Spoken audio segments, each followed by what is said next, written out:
Welcome to Vienna news.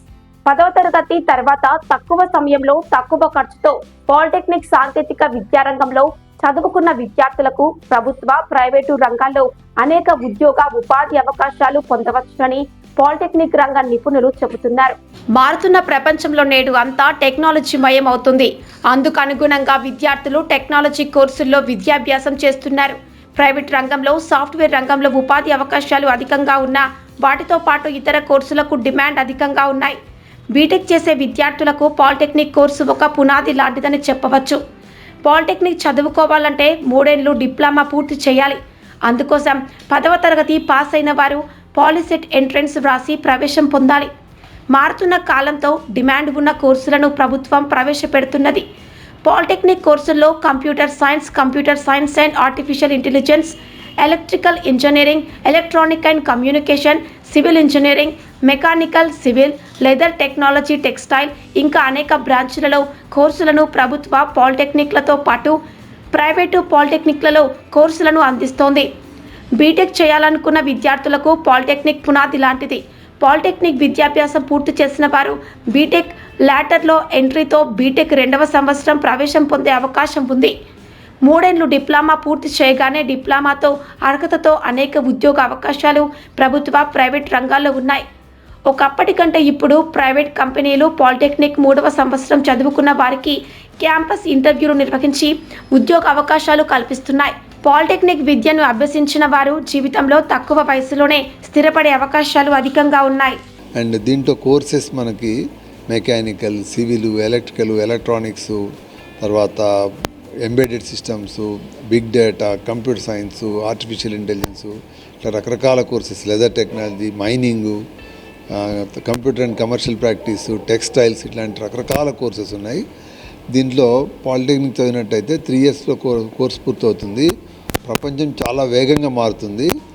మనకు ఇక్కడ విద్యా సంస్థలో చెప్పేటువంటి చదువులకు అడిషనల్గా ఇండస్ట్రీలో ఎక్స్పీరియన్స్ తోటి ఎప్పటికప్పుడు కొత్త కొత్త టెక్నిక్స్, కొత్త స్కిల్స్ అలవర్చుకోవాల్సి ఉంటుంది. ఇది 10th క్లాస్ నుంచే కాబట్టి బేసిక్ ఫండమెంటల్స్ నేర్చుకొని వెళ్తారు ఇండస్ట్రీలోకి. వెళ్ళినటువంటి వాళ్ళు అక్కడ ఇండస్ట్రీ అవసరాలను బట్టి ఏం కావాలంటే అది నేర్చుకోవచ్చు. మామూలుగా మనకు క్యాంపస్ ప్లేస్మెంట్స్లో కూడా జాబ్స్ వస్తుంటాయి. సో ఈ జాబ్స్లో చేరాక కూడా వాళ్ళు పోవాల్సిన పని లేకుండా మనకు రకరకాల మార్గాలు ఉన్నాయి. ఈ మధ్యలో రాష్ట్ర ప్రభుత్వం వాళ్ళు 2 యూనివర్సిటీలలో వర్కింగ్ ప్రొఫెషనల్స్ కోసం కూడా బీటెక్ అవకాశం ఇచ్చారు. అది కాకుండా ఏఎంఐ తర్వాత ఇంకా కొన్ని అవకాశాలు కూడా ఉన్నాయి. ఏఎంఐ అయినట్టయితే సొంతంగా వాళ్ళ దీన్ని బట్టి చదువుకుంటూ 2 ఇయర్స్లో కూడా పూర్తి చేయొచ్చు. AMI is also equivalent to BTech. అందువల్ల జాబ్ చేస్తూ ఏఎంఐ కానీ బీటెక్ కానీ చేసినట్టయితే బీటెక్ పూర్తి అయ్యేటప్పటికి వాళ్ళకు 3 సంవత్సరాల వరకు ఎక్స్పీరియన్స్ ఉన్నవాళ్ళు అవుతారు. ఇవాళ ప్రపంచంలో చదువుతో పాటు దానికి సంబంధించిన స్కిల్స్, దానికి సంబంధించిన ఎక్స్పీరియన్సే మోర్ ఇంపార్టెంట్. అందుకనే ఐఐటీలు అటువంటి వాటిలో కూడా బీటెక్ చేస్తూ కూడా మధ్యలో ఇండస్ట్రీకి వెళ్ళి కొన్నాళ్ళు ట్రైనప్ అయ్యి వస్తున్నారు.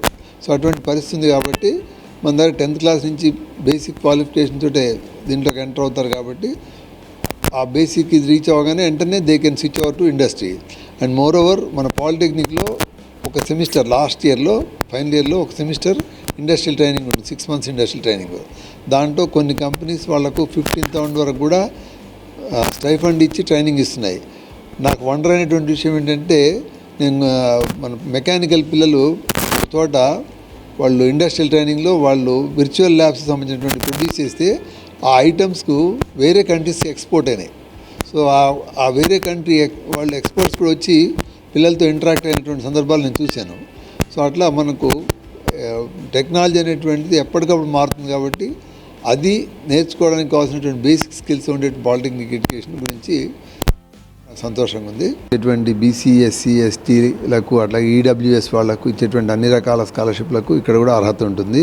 ఇవి కాగా AICTE all India council for technical education వాళ్ళు ప్రగతి స్కాలర్షిప్ అని వేరే స్కాలర్షిప్స్ కూడా ఇస్తున్నారు. అవి వచ్చినట్టయితే మెరిటోరియస్ పిల్లలకు వస్తాయి. Around 50,000 per year, 50,000 per year scholarship కూడా వస్తుంది అట్లాంటి పిల్లలకి. దాని తర్వాత మనకు గవర్నమెంట్ హాస్టల్స్ కూడా ఉన్నాయి. అటు వెల్ఫేర్ డిపార్ట్మెంట్ హాస్టల్స్ ఉన్నాయి, అట్లాగే డిపార్ట్మెంట్లో పాలిటెక్నిక్లోనే అటాచ్ అయినటువంటి హాస్టల్స్ ఉన్నాయి. మా కాలేజీకి అయితే ఓల్డ్ హాస్టల్ ఒక 100 మందిని అకామిడేట్ చేస్తుంది, న్యూ హాస్టల్ ఇంకో 100 మందిని అకామిడేట్ చేస్తుంది. అట్లాంటి హాస్టల్ వసతి కూడా ఉంది. మరి నేను చెప్పాను కదా ఆల్రెడీ కరీంనగర్ లాంటి వాటిలో కంప్లీట్ హాస్టల్, అందరి పిల్లలకు హాస్టల్ ఉంటుంది అక్కడైతే. నెక్స్ట్ గజ్వేల్లో మగపిల్లకు ఉంటుంది. దెన్ ఉట్నూరులో కూడా ఎస్టీ బాయ్స్కి ఉంది, మన మణుగూరులో ఎస్టీ బాయ్స్కి ఉంది. ఈ సంవత్సరం కేసు సంవత్సరంలో కూడా అట్లాంటి పాలిటెక్నిక్ వస్తున్నది. నా పేరు కుమారస్వామి. మేము centre for excellence in organization private limited Chennai నుంచి వస్తున్నాము.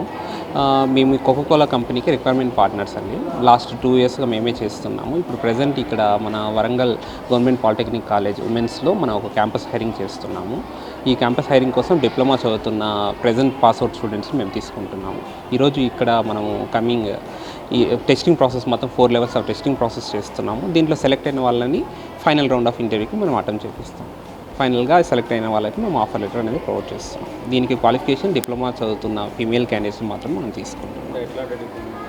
డిప్లొమాలోని 3 డిపార్ట్మెంట్స్ మనం తీసుకుంటున్నాం సార్. మేజర్గా ఎలక్ట్రికల్, ఎలక్ట్రానిక్స్ అండ్ మెకాట్రానిక్స్ కూడా ఉన్నాయి, బట్ మోస్ట్లీ ఇక్కడ మెకాట్రానిక్ లేవు.